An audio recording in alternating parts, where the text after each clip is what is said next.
Modern China is, by many measures, the greatest success story in the history of humanity. According to the World Bank, more than 850 million Chinese have been lifted out of extreme poverty in recent decades, with the country's poverty rate falling from 88% in 1981 to just 0.7% in 2015. Just this year, the country announced they had in fact eliminated extreme poverty, all while posting economic growth and leading the fight against COVID. Its GDP has tripled since 2008, and already by one measure, it's larger than the United States. Meanwhile, China has constructed high-speed rail across the country, spanning some 35,000 miles in the last 15 years, and is gradually seeing its economic might percolate through to cultural and political influence. In AI, synthetic biology, and renewable technology, it is starting to even take on the best of the West. Yet we're also told it is a repressive, corrupt regime where workers and civil rights are non-existent, and where minorities, particularly in Xinjiang and Tibet, face repression, forced labour, and massive state violence. Leading companies like Huawei may be starting to compete with the biggest names in Europe and North America, but they are also, so we're told, a Trojan horse to the Chinese Communist Party to extend its perfidious authoritarian reach. In short, the rise of China is bad news for Democrats and those who care about social justice. So which is it? Joining me to discuss that today is Martin Jacques, author of the best-selling When China Rules the World, The End of the Western World and the Birth of a New Global Order. Martin, welcome to Downstream. Thank you. The book was first published in 2009 as a hardback. 12 years later, does China now rule the world? Can we put a date on it? Was it 2020? Is it going to be 2025, 2030?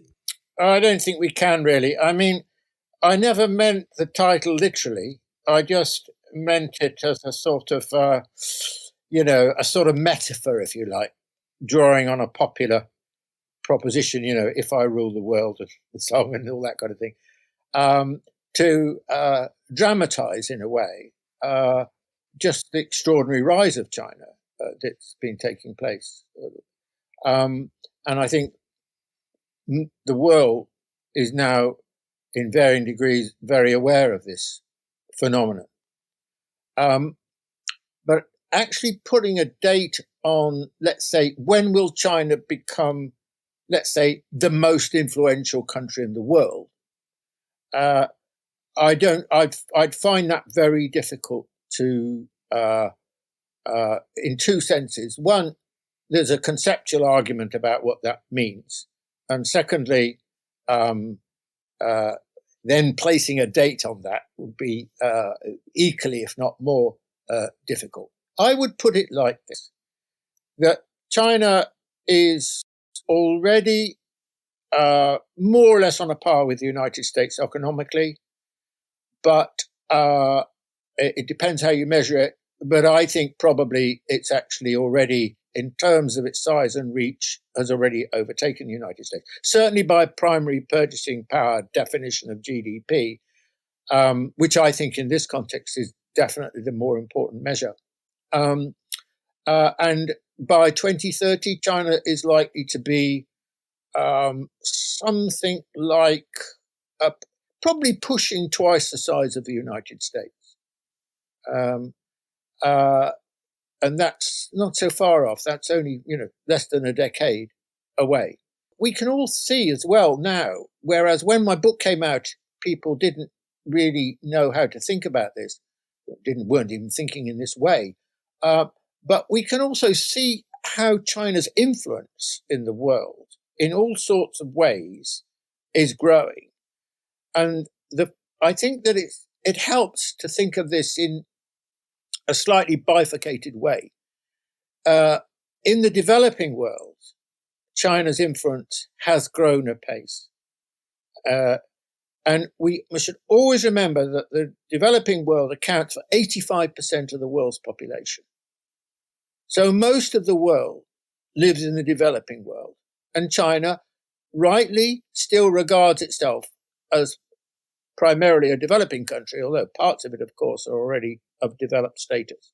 In the developing world, China has already overtaken the United States, I think, in terms of certainly its economic influence, I think, but also in terms of certain aspects of political and cultural influence. I mean, China's whole rise has been predicated on the importance of development. This is their word. You don't get this word used in the West, really, but the Chinese emphasize the importance of development. And that's, in a way, what its offer has been to the developing world, development. And so if you look at the figures around the world in terms of Pew statistics and so on, then Africa, for example, China is ahead of the United States in terms of its influence. In East Asia, apart from Japan and South Korea and perhaps Taiwan, basically China is, the ASEAN countries, the 10 Southeast Asian countries, China's much more important in most respects than the United States. And that's home to, about 700 million people, for example. And if you look at the Belt and Road, which is their great sort of development project for Eurasia, this already has, I think, over 100 countries signed up for it. And this is the project to transform the infrastructure of a large part of humanity. So in all these senses, I think China is already has surpassed the United States in terms of its influence. Now, in the developed world, I don't think the situation's different. By the developed world here, I'm essentially referring to what we think of or is usually described as the West. Of course. Clearly, China's influence there is much more limited. And there are a variety of reasons for this. I mean, first of all, China still, compared with the West, has got much poorer living standards. So it's not an exemplar because people don't, people don't think, oh, I'll go, it's not like going to America. You go to America, you used to go to America for opportunity. But this is not really the case in relationship to China as far as the developed world is concerned. So, and there's another problem in Western attitudes towards China, and that is the West has dominated the world for a very long time. And especially in the recent past, let's say around about 2015, 16, Trump's elected in 2016, the West, especially the United States, has come to see the rise of China as a threat. So, and there's a great deal of Sinophobia, hostility towards China now in the West as a result of this. If we put it into historic context, how big is the rise of China? Because obviously there's been a passing of the baton amongst the great powers since forever. You can think of the rise of the United States after the 1860s. You can think of the rise of Japan and Germany at the beginning of the 20th century, the ebbing of the British Empire. What's the analogue here? Should we think of the rise of China like the rise of the Netherlands in the 16th century, the rise of the British in the 18th, 19th century, the rise of America? Or is it bigger than all of these, potentially? Well, obviously, the characteristic it shares with these countries is that they rose to some form of prominence, of power, regional or global. And China is doing exactly the same. But China's on a totally different scale. I mean, the nearest comparison is the rise of the United States in the 19th century up until, maybe the middle of the 20th century. But its real dynamism, in a way, was the period up until, you could argue about this, but let's say 1939 for the sake of argument. Now, China is on, a hugely different scale. I mean, its population is 4 times that of the United States. So just by virtue of demographic weight, the rise of China is far more dramatic and far bigger than the American phenomenon. I would describe the rise of China as the most important and remarkable economic development in human history. Is that already the case? Or is that if by 2030 it's twice the size of the US? Or do you think that that's already been accomplished? This is the most important economic development ever already in 2021? It's already the case. I mean, we've never seen a country grow with the speed of China, say from 1978 with when Deng Xiaoping's reform started, until for 35 years, it grew at 10% a year. That is phenomenal. It means the size of the economy, and we're talking about 1.4 billion people. It means the economy doubling in size every 7 years. I mean, that is extraordinary transformation. Even in the peak of American growth in the second half of the 19th century, it never grew at about more than 4% a year on average. So, and that was for a much smaller population. So that's why China's rise is having and will have, and it is huge impact on the rest of the world, a huge impact on the global economy, because this is the rise of a people who, although historically have been very important and innovative and so on, were basically in all sorts of ways, partly as a result of poverty, outside the system or marginal to the system. And suddenly they become the subject of change. They become the new subject of the global economy in a very short space of time. I mean, we're talking about 1978. It starts when the Chinese economy was about 5% of the size of the American economy, to say 2014 is when, according to the World Bank, China overtook the size of the American economy. Just to clarify for our audience, I mean, there are two measures of GDP, because they might look at the, Wikipedia, and they'll see nominal GDP, and they'll say, well, China's still is doing very well, but it's not the United States. But there's two measures here. There's PPP and there's nominal GDP. Nominal GDP, China's probably going to overtake the US some point in the next 10 years. But we're talking here about PPP, aren't we? Which is a different measure. And that's the measure you're referring to when you say it will be twice the size of the US potentially by 2030. Yeah. Exactly. And that's the measure used by the IMF and the World Bank. China's certainly still smaller in terms of dollar exchange rates, but it's probably will overtake the United States. You can't be sure. Depends. The difficulty with exchange rate measures is it depends on what happens to your currency. So let's say the dollar drops by 20%. Well, China's will be bigger. So it depends. It depends. But yeah, that it's important that those two different measures, people are familiar with them. And the thing you say about 10% growth is obviously hugely impressive, but a number of countries have seen 10% growth, at one point or another. But like you say, it's that compounding aspect for decades. I mean, I only realized this researching this show over the last couple of weeks that China's economy has basically tripled in size since the Beijing Olympics, more or less, which doesn't feel like that long ago. And, and you think, well, if that proceeds for another 13 years, we live in a very different world. And so for you, that really explains the enmity coming from the United States in particular since 2014-15. I think that there are two fundamental causes of Western hostility towards China. One is political / cultural, which is that China is obviously has a very different system. And in the recent period, the focus has been on Communist Party, Chinese Communist Party, the sort of implication, or often stated actually, this is like the Soviet Communist Party and all that kind of thing. Okay. So that's a kind of retreat back into Cold War categories. So that's one source of hostility. But the other, I'm sure we'll come back to that. But the other source of hostility, really, but it's lower key and less familiar to people, is that China's very different from the West. I mean, China's never going to be a Western society. It comes from a completely different history. As we will talk about later, I'm sure, China's not even primarily a nation state, in my view. It's a civilization. Well, it's part civilization state, part nation state. So China's never going to be Western.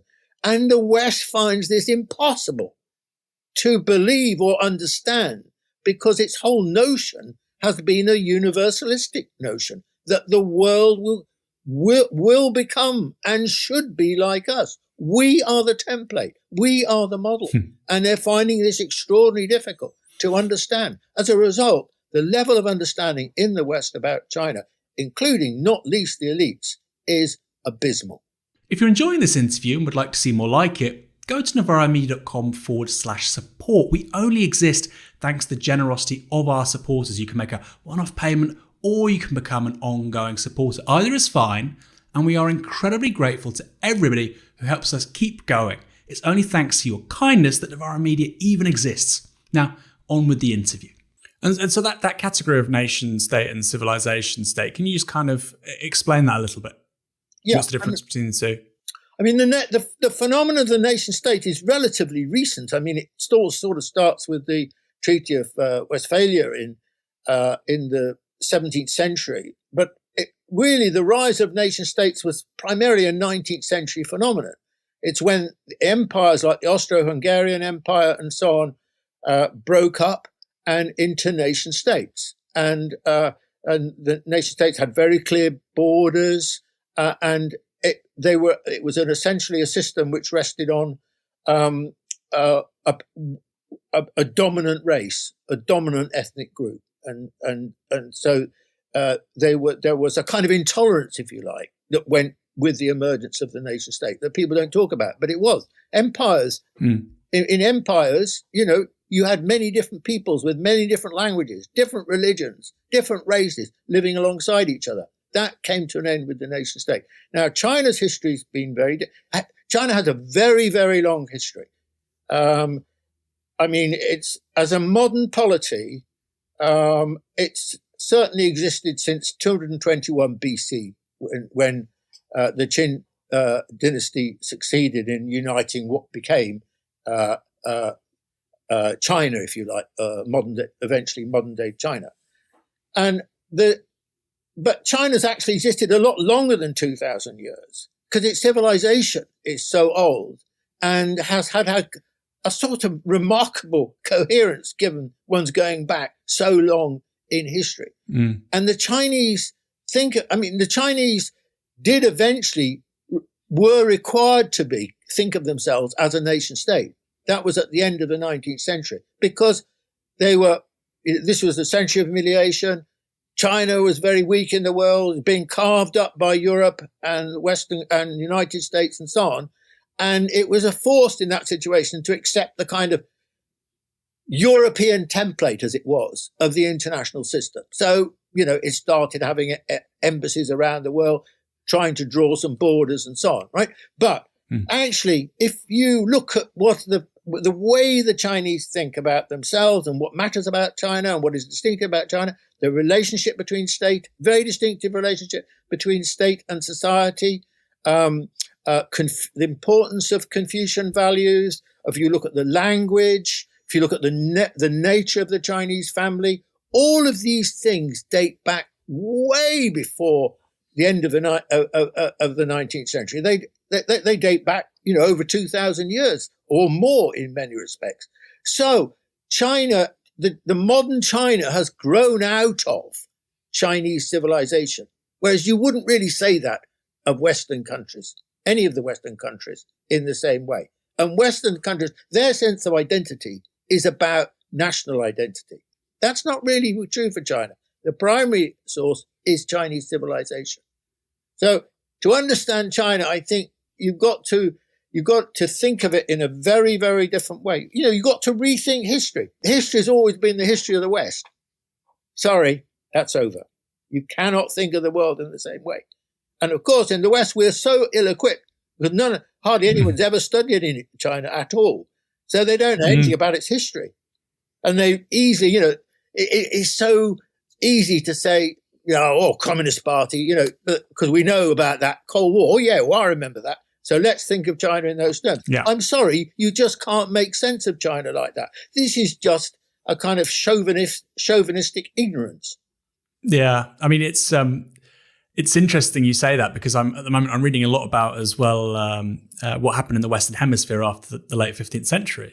Effectively a genocide of the indigenous people there. Some people say conscious, unconscious, whatever.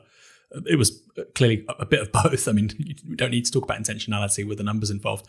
You're looking at maybe 100 million people died.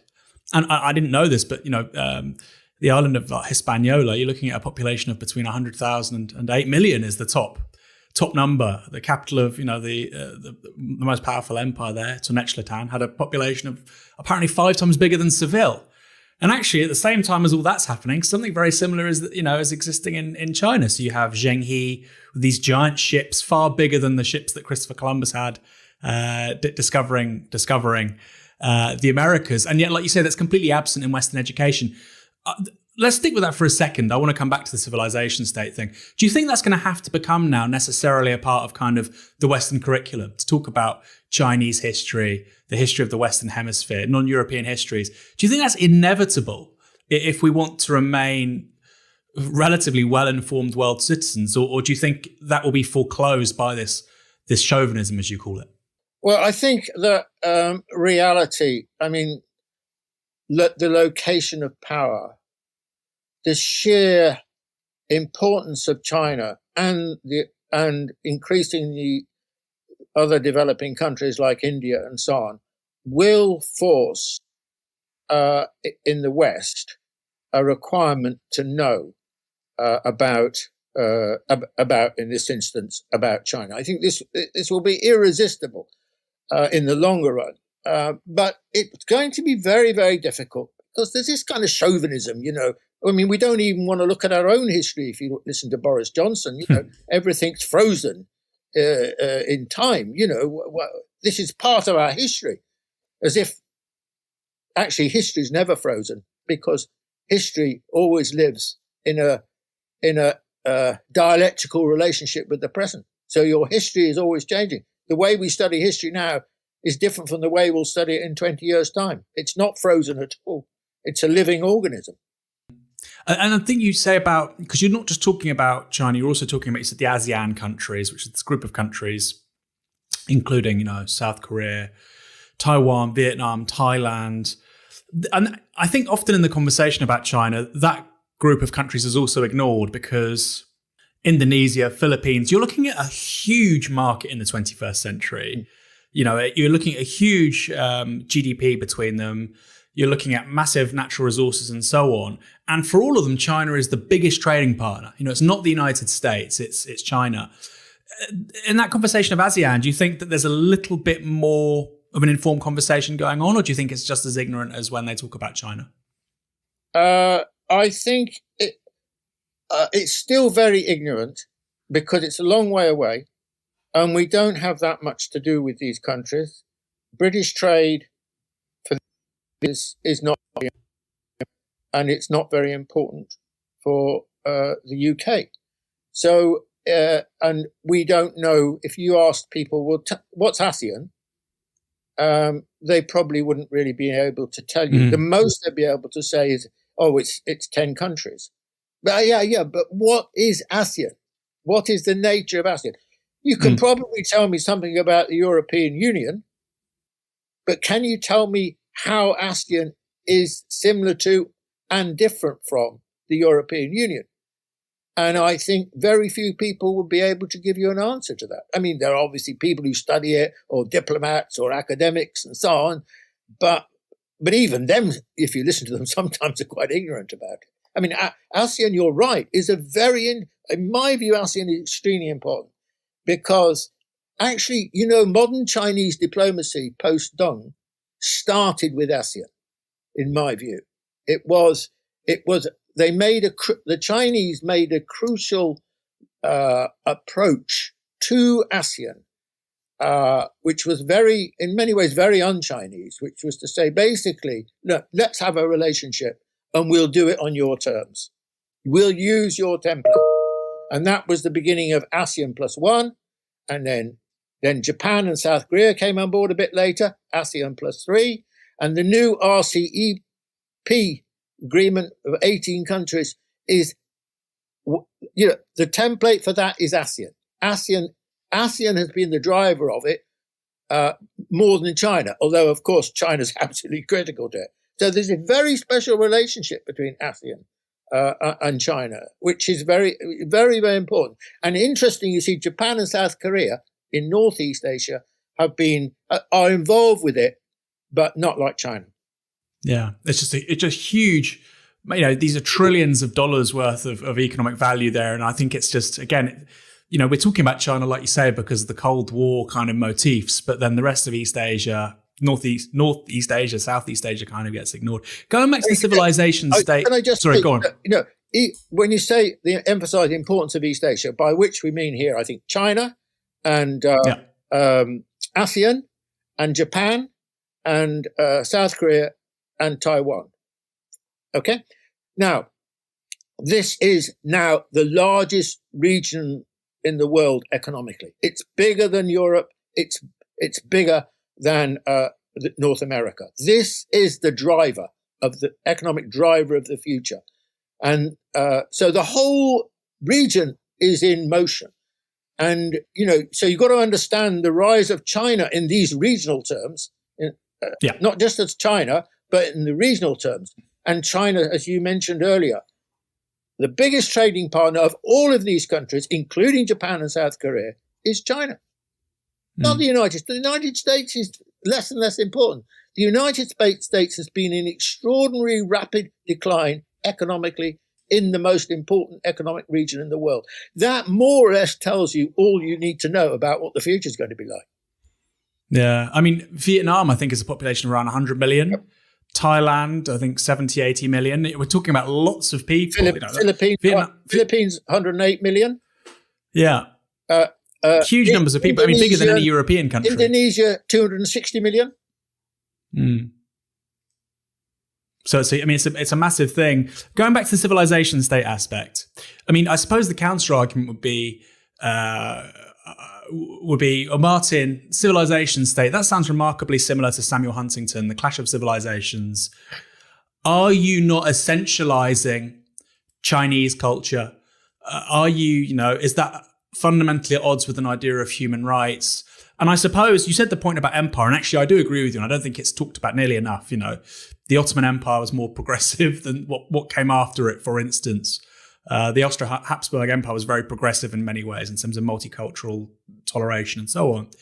But then equally, I suppose, people could say, well, look at the British Empire, look at the French Empire, the Dutch Empire. This was a relationship of subordination. So why is the British Empire not a civilization state, but China is?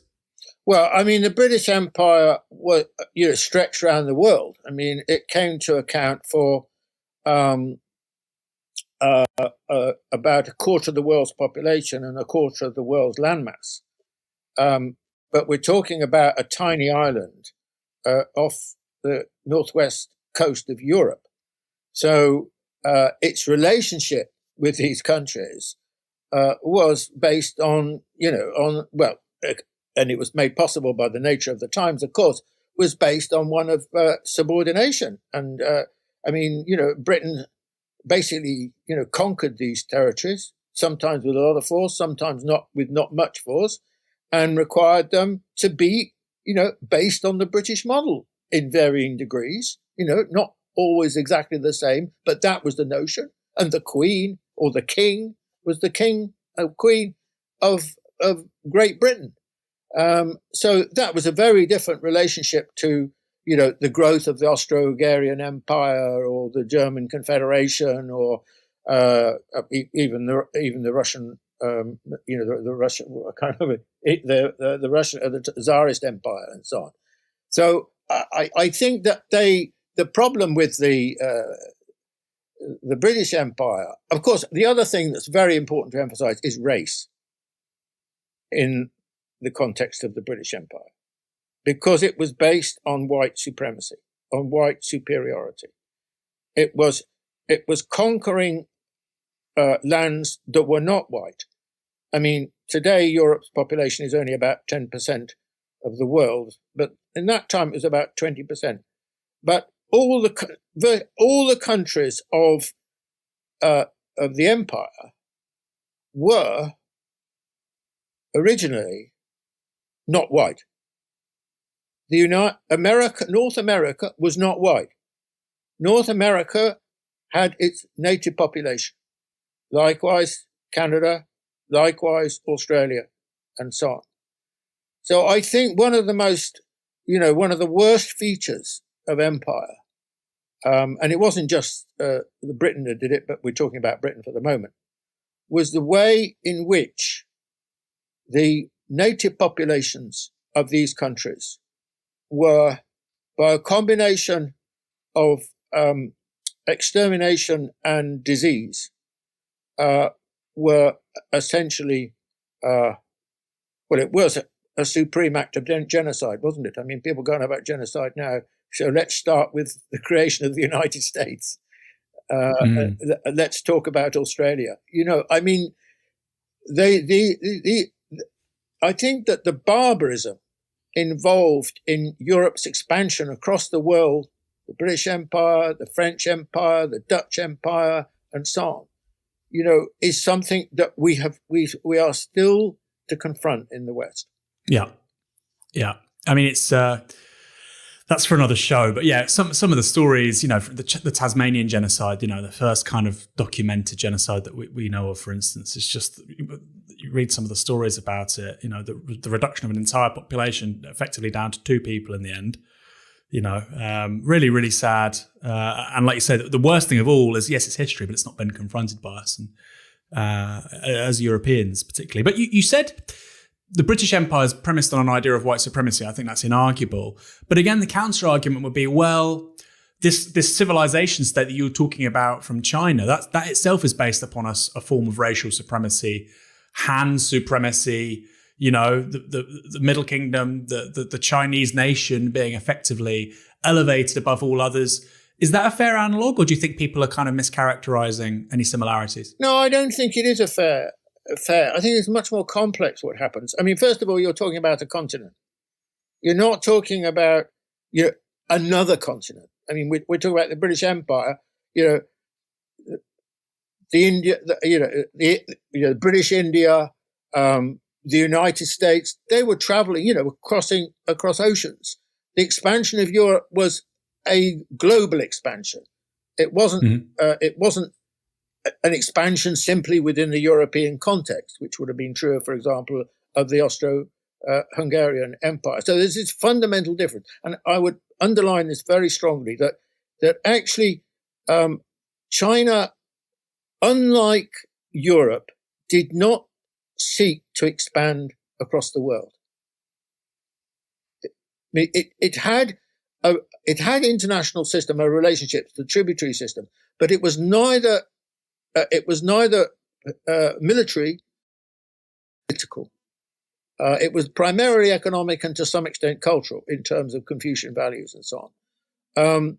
But it was very different. Whereas, European universalism required the conquest, involved the expansion of Europe across the world and the imposition of its values.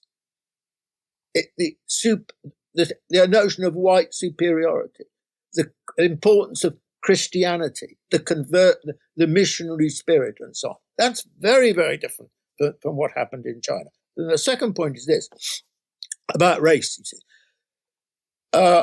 the evolution of the Han is a very complex question, which you see, as a very interesting writer, Wang Hui, a Chinese writer, says, really in the Confucian way, and Confucius was the most important single thinker in Chinese history, I think.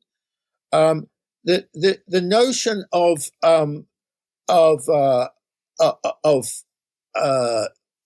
Chinese values did not lay its emphasis on race, but on culture. This is very different, actually, very, very different.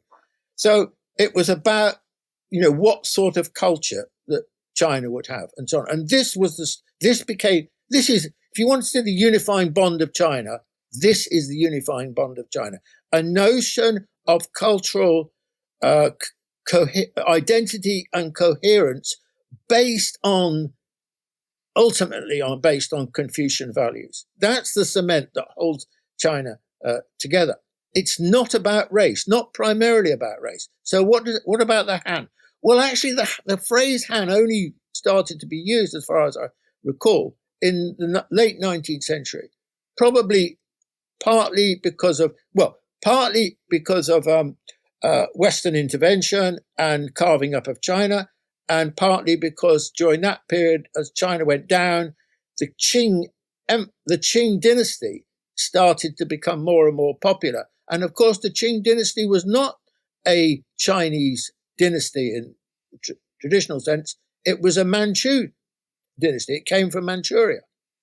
And interestingly, in this context, of the two of the three last dynasties in China were not Han.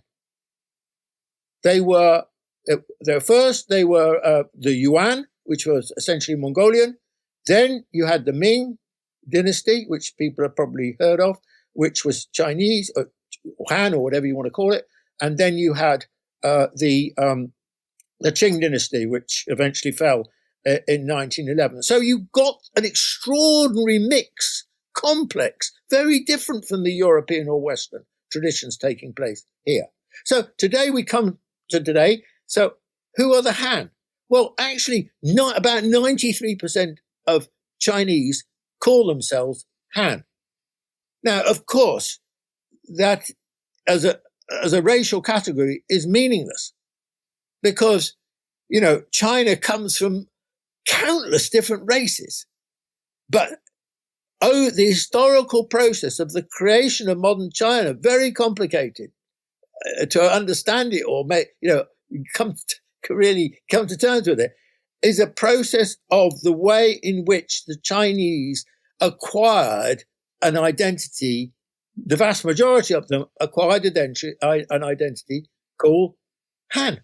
Now, there is a part of China which does not regard itself as Han, and that, above all, are the Western regions.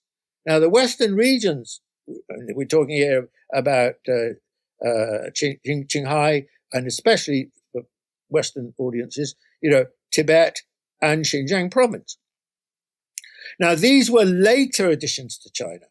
They constitute pushing half the geographical area of China, but they only account for 6% of the population. So if you draw a line down the middle of China, the central and east of China is where the vast majority of Chinese live, and where and to the west are the Western regions. And they were conquered basically in a series of wars, not just involving China, but by the Qing dynasty in the late 17th, early 18th century. Now, in the most clearest example, I think, is Xinjiang and Tibet, which are clearly, apart from the Han populations that live there, which are, let's say, about half the population, the other half are not Han. They don't think of themselves as Han. They're not part of the Han tradition. So the Uyghur, for example, are a Turkic minority, and a lot. Well, they speak Chinese, but a lot don't. A fair number don't really speak Chinese, and likewise the situation in Tibet. So this is a different. One thing you should never do is generalize from Xinjiang to try and understand the rest of China, because it doesn't work. Because historically, that's not the way that China grew and developed, and these were added later, very distinctive in extremely underpopulated area. Remember, Xinjiang accounts for 1/6 of the physical size of China, but only 20 million people in a population of 1.4 billion, and only half of that 20 million are Uyghur. So it's a very, very small group, relatively small group. You're probably asking the question now, well, to what extent is racism a player in attitudes towards the Uyghur and so on? Well, the way I would put it, and I think China has had serious problems with both Tibet and Xinjiang, is that they've been much less developed. I mean, historically, over a long historical period, than the rest of China, even when China was poor. And I think that the Chinese mentality, the vast majority of the Chinese in this context, towards these areas is, well, let's modernize them. Let's, they're essentially pastoral. They need to speak Chinese because they're part of China, and if they don't speak Chinese, how can they do well? It needs to be urbanized. So I think there is quite a strong kind of instrumentalist attitude amongst the Chinese to the modernization of Xinjiang and Tibet. To what extent do you think that would constitute colonialism? And obviously, again, we think of colonialism as something which is overseas, and this is a contiguous landmass. But like you say, it's a relatively new addition to the Chinese polity. Different religions, Buddhism, Islam, different language in the case of Xinjiang, like you say. That does sound a more powerful cultural linguistic group wanting to develop, assist, raise up the other. That does sound a lot to a European ear like colonialism. Or is that an unfair characterization? I don't think I'd use the term colonial, but I certainly think that sort of sense of, I think there's a patronizing attitude that you find towards these regions because they're much less developed. I mean, it's not that these regions have been economically neglected. Xinjiang has been one of the top growing regions of China over the last 10 years, for example. So, by the way, I wouldn't include I wouldn't say, you've got to remember there are a lot of Muslims in China. The Uyghur constitute only quite a small minority of the Muslims in China. So Muslim faiths have been, the Muslim beliefs have been, very present in China for a very long period of time. I mean, remember, Zheng He, who you mentioned earlier on, with his great voyages, Zheng He was a Muslim. So there's a long, there's a long tradition amongst sections of the Chinese population in the central and eastern China of the Muslim religion. No one normally talks about that. Yeah, and in terms of Xinjiang, the word genocide's been used quite frequently. To counterbalance that, you've got people within the State Department saying terrible things are happening, but we don't think that's the correct label. And then you've got The Economist saying something quite similar. Now, The Economist has got these things wrong before, so it's not necessarily a good authority on these matters. But it does seem that in Xinjiang in particular, you do have a repression of a particular religious group. Do you think that's a mischaracterization? For instance, the bulldozing of mosques, or simply the changing of their outward appearance? There are claims that with forced labor camps and so on, to a significant extent, China took a lead from the US and Europe with the war on terror. There was also, you could argue, domestic instances of a similar phenomenon going on in Western China. Do you again see that as an unfair analog, or is that correct in so much as the racialization of Muslims in China is actually quite similar to something we see in Europe and North America? Obviously, it's being dealt with more viciously and aggressively. Or do you think, again, that's not quite right? Well, there's some interesting thoughts. I mean, I think that I have been to Urumqi, actually, the capital of Xinjiang. I think that it's very difficult to really, to be honest with you, to know what's happening in Xinjiang in the granular detail that one really needs to know about these things. Of course. So, and there's no question at all, there's no question at all in my mind that this has been a huge operation to damn the reputation of China, funded, coming from the top in the United States. I mean, I think that, the CIA, the whole thing has been, why suddenly all this? I mean, because actually there's been problems in Xinjiang over a long historical period. It's not a new problem. It goes back much, it's gone back a long time. You go back to the 1930s in relation to difficulties in Xinjiang and China. I I think the term genocide, to be quite frank, is precious little evidence for it.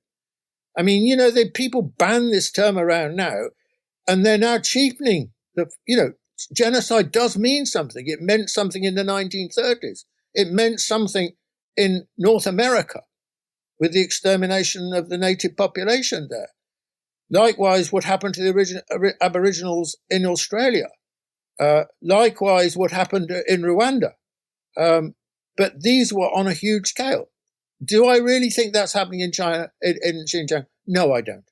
I don't think we're talking about genocide. And then people say, well, cultural genocide. Well, we shouldn't use the term genocide for cultural discrimination, because genocide should be granted historically a very special meaning, because it is so dreadful, if you like, in its consequences and its intent. So I think this is a Cold War operation started in earnest under the Trump government, but which all sorts of people have rode in on. And one of the things that also alarms me is the stance of human rights groups. I mean, to be honest with you, I think that Human Rights Watch and so on, outfits like this, they do some good work. I'm not denying that. But they get dragged, they become an arm of American foreign policy in these situations, I'm afraid. And I think that's what's happened in relationship to this. Now, what do I actually think? Well, I think that, first of all, let's go through. First of all, there is a problem in Xinjiang, and has been over a long period, because a section of the Uyghur do not want to be part of China. It's a small group, but it's an active group, it's a militant group, and it has got a terrorist component to it. And I think so the Chinese, now there's no way the Chinese are going to accept separatist movement. I mean, that is not what's happened with China. So they'll be, they even, look at the emphasis they have on the return of the lost territories like Hong Kong and Taiwan. So that's the first problem, that there is that. Second problem linked to that is there's clearly a difficulty in the relationship between part of the Han population in Xinjiang and the Uyghur population. There were the pogroms when over 200 people, I think it were Han, were murdered by Uyghur gangs, and it was an expression of very powerful racial resentment, like happened in 1969 in Malaysia, when the Malays,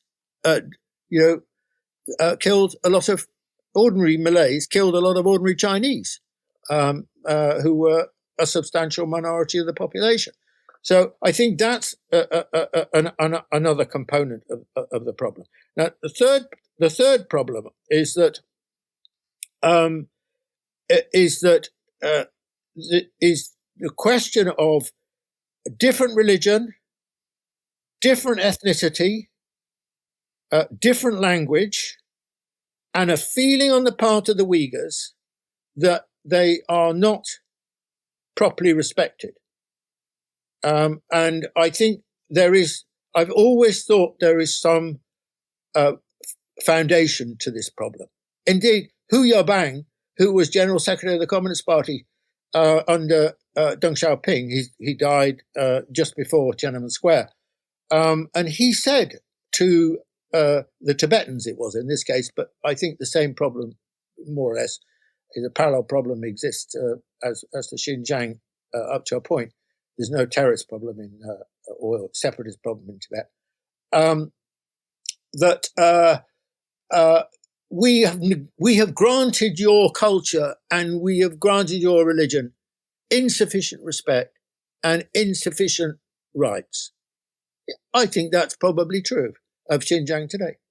That's still. I mean, when I was in Urumqi, there was so many mosques. I mean, there are many, many, many mosques in Urumqi, even more in Kashgar and so on. Which is. Can I make one other point from my own experience? Please do. Yeah. I went to Urumqi. in a few years ago. I can't remember what year, but let's say it's about 2015, something like that.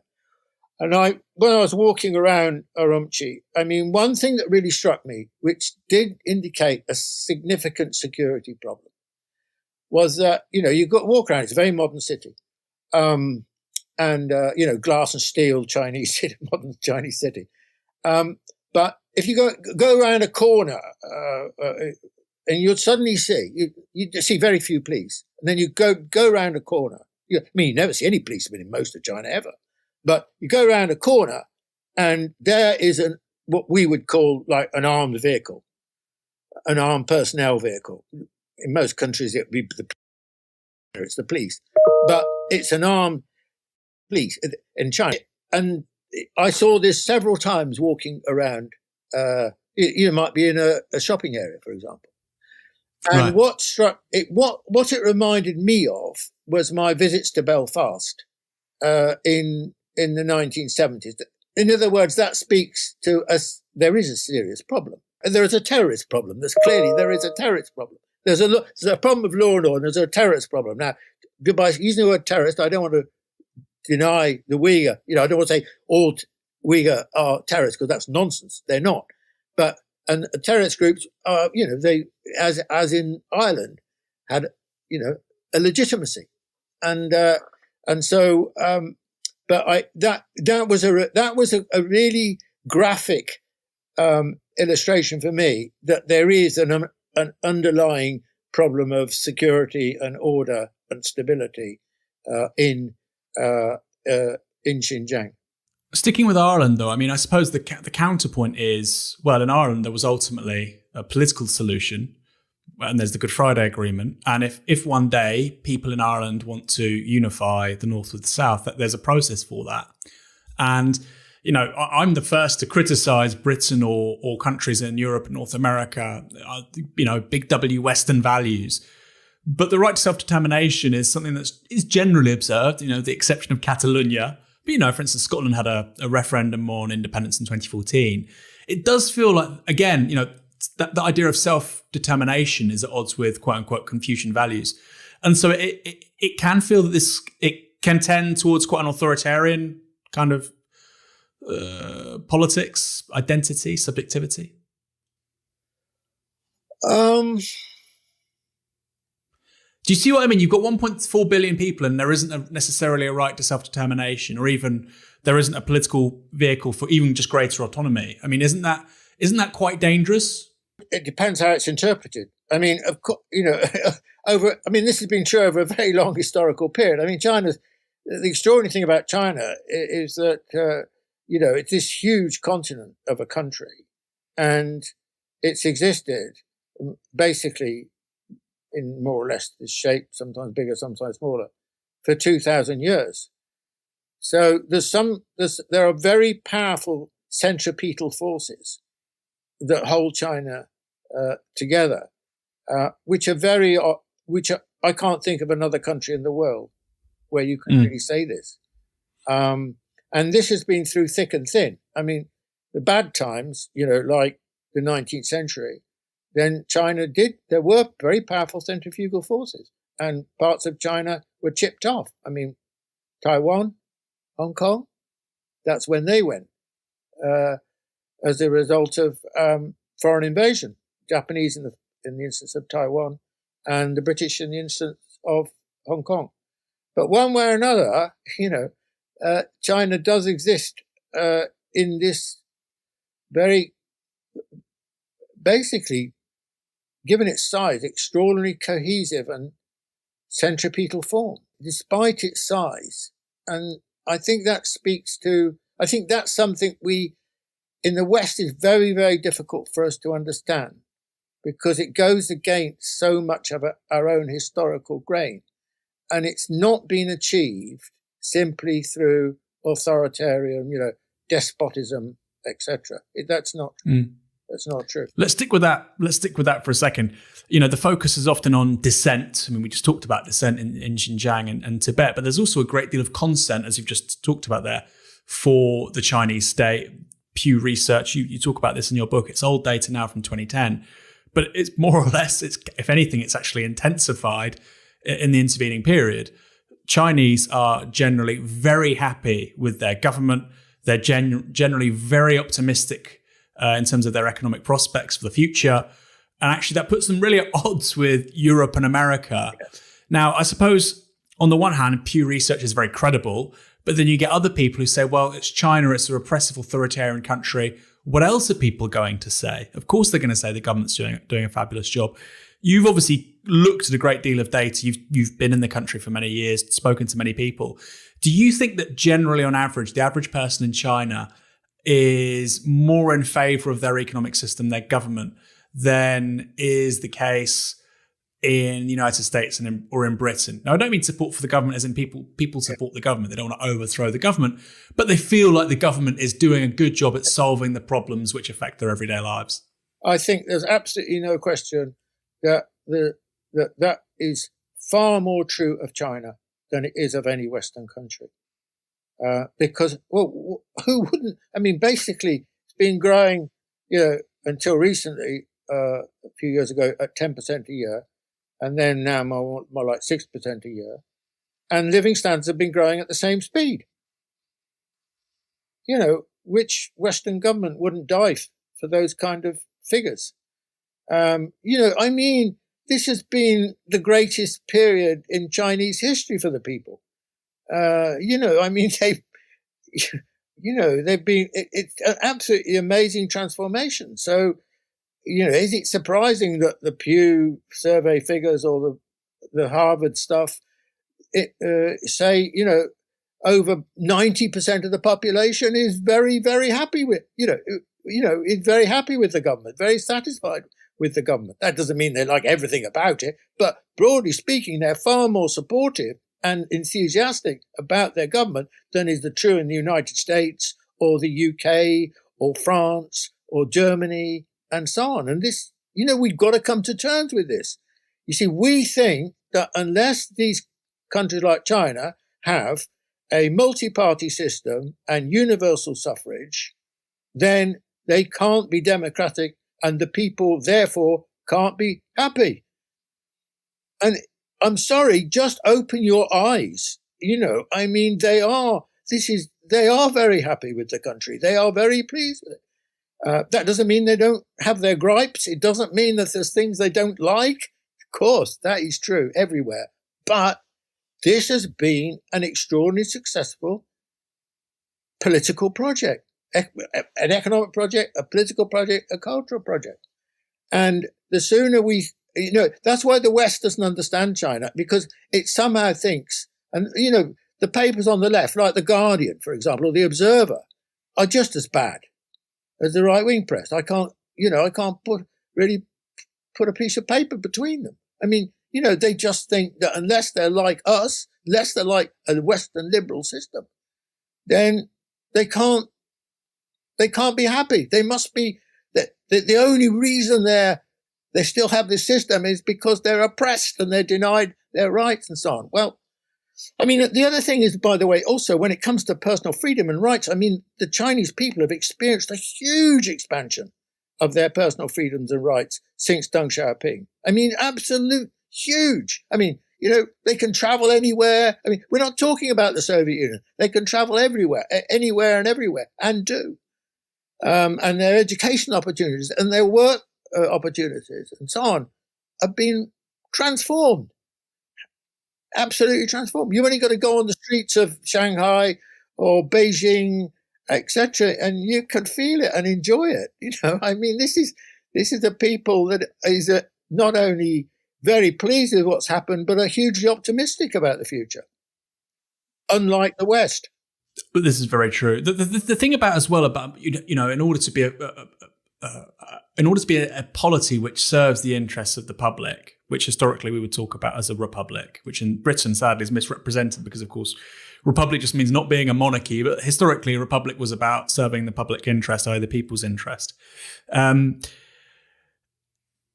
the one hand,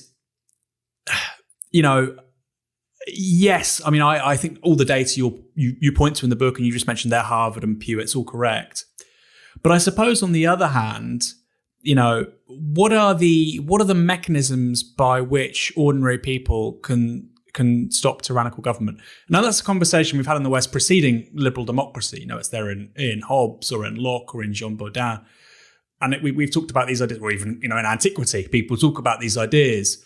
But in terms of an authoritarian overreaching government, I wonder, at least, yes, this system we have here isn't perfect, but it can stop that. But then on the other hand, my colleague Ash Sarkar made a great point. Yes, America is a democracy, but there's never been a political party in the 20th century, or the 21st century too, on the ballot offering universal socialized healthcare in the United States. Does that mean it's a democracy? There's never been a major party in Britain offering, a republic.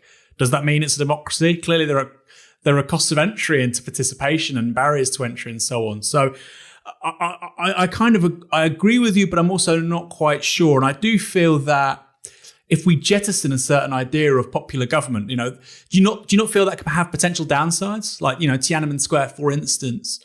Yes, on the one hand, the Chinese government's done an extraordinary job of increasing people's living standards, and in many ways also just civil rights since the late 1970s. But on the other hand, that can get very ugly if people, for whatever reason, no longer want to continue down that path. Yeah. Well, then the question is, to what extent, how does political change take place if things start going wrong? I mean, this is a very important question that you raise. And there was a situation like this in China, and it wasn't, Tiananmen Square was a big moment for them, but not a huge moment. The huge moment was at the end of Mao, 1976, because the Chinese economy was not really, the Chinese economy didn't do badly under Mao. It did better, slightly better than the Indian economy, about the same over that historical period. But it was falling behind other East Asian countries, like Japan and South Korea and Taiwan, the early Asian tigers. And beyond a point, the system wasn't really working, with this heavy central planning and so on. And so Deng Xiaoping comes along, and he basically goes in a very different direction. Deng Xiaoping says, come on, China's got to do much better than this. And so he makes two fundamental reforms. One, he redefines Chinese socialism as not just the state and the plan, but also the market. And secondly, he said, until then, China being pretty autarkic, China should be part of the world, should integrate itself. And this was very different, of course, from the long Chinese tradition. So these were two absolutely fundamental shifts. And he said, the future lies, we've got to, people have got to think for themselves. In the Mao system, it was much more, group identity and top-down group, identity. Whereas with Deng, Deng says, and Deng himself was like this, everyone's got to think for themselves. We've got to change society, and the only way you can change society is you, each of you. No, think for yourself, do it. And this was the beginning of the Great Revolution, in a way, in China, which is that this transformation of China has been done by the people. By a brilliant government leadership, I think. I would say that for absolute certainty. But the people have done it. And once you have an economy and a society changing as quickly as China's, then the people they're empowered by it, but they are also the initiators. They are the agency of those changes. Look, if your living standards are doubling every 7 years, everyone is subject to extraordinary change in their lives, in every aspect of their lives. The way the city changes, the way where they live changes, the way they travel changes, their relationships in the family, the gap between different generations, is huge in China. Where once the vast majority of people came from the countryside, now, it's a relatively small proportion of the population. So what I'm trying to say here is that was a huge change, a bigger change than any Western country has undertaken over the last, it's a bigger change than happened between Keynesianism and neoliberalism at the end of, around 1980 with Thatcher and Reagan. So the capacity, there is an argument in the West, which I am going to deal with in my new book, which I've written this bit, which is that the problem with a one-party system, I think we've got to be open-minded about these questions, okay? So because we're so used to thinking, about the problems of the one-party system, it becomes a mantra. The question is, the criticism of a one-party system is you need another party in order to provide a choice which creates the opportunity for change. Now, is that really true? Or to what extent is that true? Maybe it's true in a liberal democracy, but is that true in a much more important sense in a global context, not just looking at the Western tradition? And I think that if you look at China over time, not just the communist period, but a much, much longer period, including the whole of the imperial period, China's obviously been extraordinarily good at recreating and reinventing itself. I mean, Britain has had one era when in the sun, which was from the Industrial Revolution until, let's say, 1945 or something like that. It's not true now. Will it ever be like that again? Will it ever have that position in the world? Extremely unlikely. I mean, it got lucky and used a bit of genius for a very small island at a certain historical moment when that was possible. The United States is clearly in decline. Will it survive? Will America survive? I'm not convinced that as America as we know it will survive. Territorially, I mean, so now look at China. Most countries then have maybe 1-2 periods of global eminency or even preeminence. China, you have the part of the Han period, then you have the Tang period, then in some respects the Song dynasty period, then you have the Ming period, and a bit of the Qing. China's had at least 5 periods in its history where it has been the most advanced or one of the most advanced civilizations in the world. And we are seeing a 6th period now, which is happening under the Chinese Communist Party. So China as a culture is very capable of reinventing itself. Now, why? I'm not going to go into that now, but this is a very important and interesting historical question. But the Westerners don't think like this. We have such a short-term mentality. We think, democracy is an issue for now. Oh, no, wait a minute. We're talking about the capacity of a political leadership in a country to steer a country successfully over a long historical period, or the institutional framework and the culture which enables that. So China has great strength. We should probably leave on that note, because I think it's a very counterintuitive point, but I think it's pretty compelling the way you say it, that actually rather than China being incapable of adaptation, we're seeing it being perhaps one of the most adaptable countries in the world in recent decades, but also looking back over the broader sweep of history. Martin, we'll leave it there. You mentioned briefly a new book. When do you hope to have that published? I should think it will be probably 2023. Because 2023. It's a big book. Because like the last one. Like the last one, but probably a bit longer. Wow. Well, we'll get you on in 2023 for that. Thank you. Okay, well, thanks for joining us, Martin. Have a good day. Thank you, Aaron. Thank you. Thanks. Bye. I've enjoyed our chat very much. Yeah, it was great fun.